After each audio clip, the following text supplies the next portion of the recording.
Narito ang mga nominado sa Best in Documentary Content Creator of 2023. Okay, I am inside the castle. Dawn Wonders and Wonder from Riyadh City. Way back 100 years ago. One thing I noticed, by the way, of all the palaces and old houses that I have entered here in Saudi Arabia, I noticed that the walls are thick, just like this one. I think it's more or less 2 meters.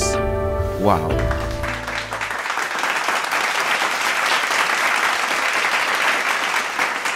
The Heritage Museum of Rijal Alma was established Clean Praga in TV 1985 from Riyadh AD City o also. 1405 AH.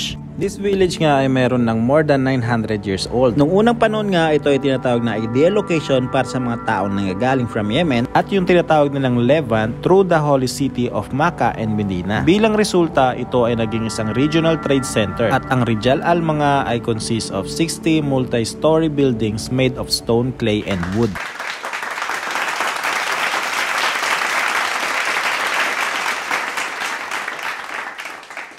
Ito pala Carla and King Mga from Makkah libingan. Province. Mga tomb. Oh, tomb. Hindi na mga hari daw.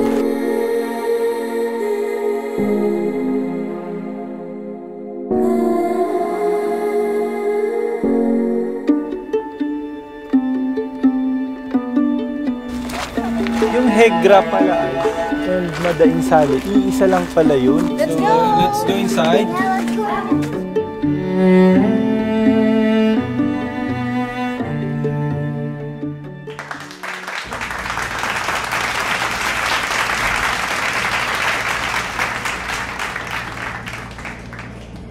Ngayon natin tayo sa split. Kuyakoy Productions from Eastern Region. Al-Bada, Tabuk Region. Part ng Saudi Arabia to ha. So pupuntahan natin yun yung split rock of Horeb. Kung makikita nyo ito. So ito yung itsura ng lugar. So guys, malapit na natin marating yung tuktok ng split rock of Horeb.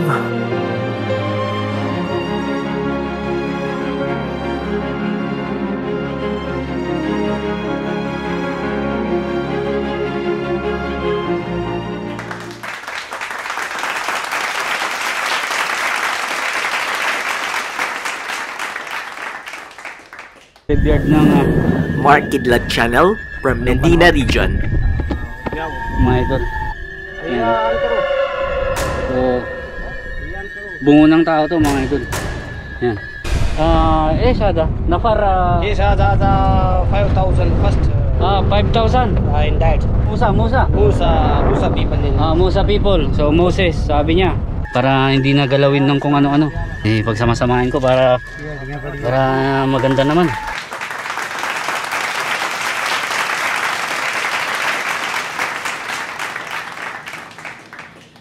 Hi guys, samahan niyo ako. And OFW Filipino vlogger from Hail Region. Tayo dito ay tuyong-tuyo. Ngayon kitang-kita nyo naman na nagpapakita na ang dam matapos ang pagulan.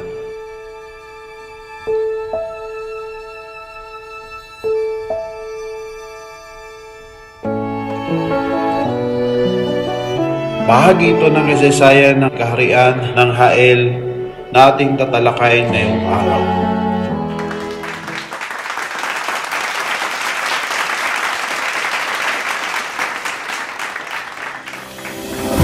And the winner for the best documentary of 2023 is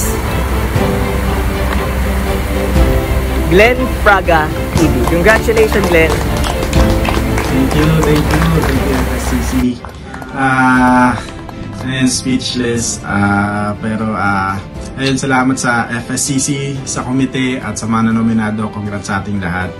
At sana pagpatuloy pa rin natin paggawa ng ating mga makabulahang video. At salamat din sa family ko, sa asawa ko, sa anak ko syempre, at sa aking mga kaibigan na nakasama ko sa aking mga vlog. At ayun, nawa maging silbing inspirasyon ng FSCC sa mga nagsisimula pa lamang dito sa Saudi.